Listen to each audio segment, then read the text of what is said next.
Cooking চ্যানেলে সবাইকে স্বাগত জানাই।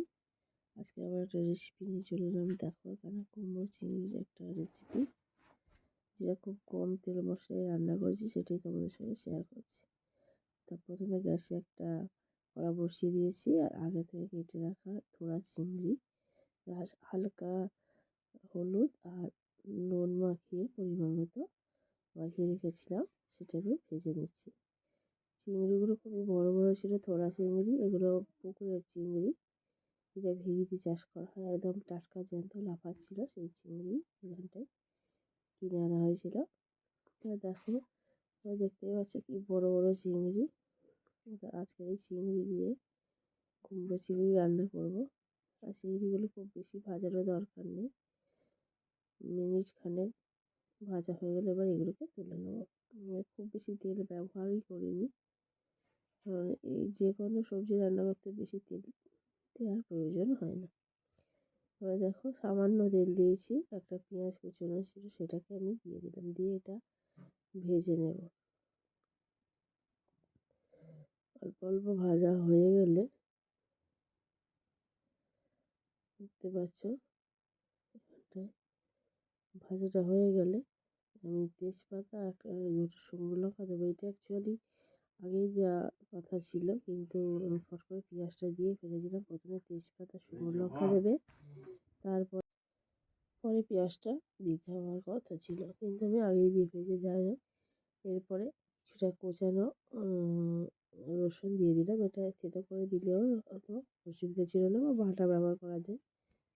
দিয়ে আবার ডুবো ডুবো করে আলু কেটে রেখেছিলাম, সেই আলুগুলোকে এর সঙ্গে ভেজে নেব। আগে আলুগুলো ভাজার দরকার নেই, একসঙ্গেই রান্নাটা করা যায়। এই ফোড়নের সঙ্গে আলুগুলোকে ভাজলেও হবে। দেখো এখানে আলুটা অনেকটা ভাজা ভাজা হয়ে এসেছে। নেড়ে চেড়ে নিয়ে একটু ঢাকনা দিয়ে আরও করলেও অসুবিধা নেই। এবারে কেটে রাখা কুমড়োর টুকরোগুলোকে আমি দিয়ে দিচ্ছি। এবার আলুর সঙ্গে কুমড়োগুলোকে খুব ভালো করে ভেজে নেব। এটা মিষ্টি কুমড়ো ছিল, এই মিষ্টি কুমড়ো হচ্ছে চিংড়ি দিয়ে খেতে খুবই ভালো লাগে।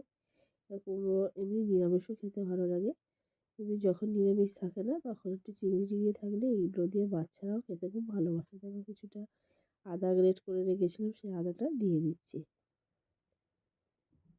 এবারে সবগুলোকে মোটামুটি মশলার সঙ্গে ভেজে নিয়েছি। এবার ধীরে ধীরে চাপা দিয়ে দেবে, যাতে একটু সিদ্ধটা হয়ে যায়। এখানে দেখো সিদ্ধ হয়ে গেছে। তারপর সামান্য হলুদ দিয়েছি, কেননা এখানটায় কুমড়ো দিয়ে খুব বেশি হলুদ দেওয়ার প্রয়োজন হয় না। এবার লঙ্কার গুঁড়ো দিলাম, জিরে গুঁড়ো দিলাম, ধনে গুঁড়ো দিলাম, দিয়ে পরিমাণ মতো লবণ দিয়ে দেবো। দিয়ে খুব ভালো করে এই আলু আর কুমড়োর সঙ্গে এগুলোকে আরও ভেজে নেব। আর এখানে যে খুব বেশি তেল দেওয়ার প্রয়োজনই হয় না সবজিতে। সবজির নিজস্ব একটা জল থাকে, সেই জল থেকেই এটা হচ্ছে কি সিদ্ধ হয়ে যায়। তো এবারে ভাজা এখানটা অনেকটা হয়ে গেছে, আবার কিছুটা ঢাকা দিয়ে খুলে আমি এগুলোকে নেড়ে চেড়ে ভেজে নেব। এবার জল দিয়ে দিচ্ছি, পরিমাণ মতো জল দিলাম, খুব বেশি জল দেওয়ার প্রয়োজন হয় না। দিয়ে আমি আবার ঢাকনা দিয়ে দেবো,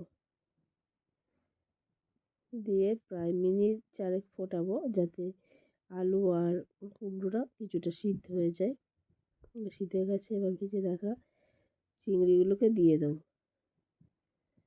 দিয়ে একটু নেড়ে চেড়ে নিয়ে আবার মিনিট দুয়েক আমি চাপা দিয়ে দেবো, তাহলেই রেডি হয়ে যাবে আমার এই কুমড়ো চিংড়ির রেসিপি। তো বন্ধুরা, আমার এই রেসিপি যদি তোমাদের ভালো লেগে থাকে অবশ্যই লাইক করে দিয়ে কমেন্ট করে জানিও কেমন হয়েছে। আর অতি অবশ্যই শেয়ার করবে, কারণ এত সিম্পল রান্না সহজে করে না কেউ। যাই হোক, দেখো এখানে হয়ে এসেছে। যারা নতুন বন্ধু আছে ভিজিট করছো, যদি আমার এই রেসিপি ভালো থাকে তাহলে অতি অবশ্যই সাবস্ক্রাইব করে পাশে থেকো। আর যেহেতু কুমড়ো চিংড়ি সামান্য একটু চিনি দিতে হয় মিষ্টি, খুব সামান্য পরিমাণে আমি, আর কুমড়োটা যেহেতু খুব মিষ্টি ছিল সেই জন্য খুব সামান্য পরিমাণে চিনি দিয়েছি। দেখো এখানে প্রায় হয়ে এসেছে। তো আজকের রেসিপি আমার এই পর্যন্ত বন্ধুরা, আবার নতুন কোনো রেসিপি নিয়ে তোমাদের সামনে চলে আসবো। ততক্ষণ তোমরা ভালো থেকো, সুস্থ থেকো। আর আমার ভিডিওগুলো প্লিজ প্লিজ বন্ধুরা দেখো। আর অতি অবশ্যই বলছি সাবস্ক্রাইব করে একটু আমার পাশে থেকো।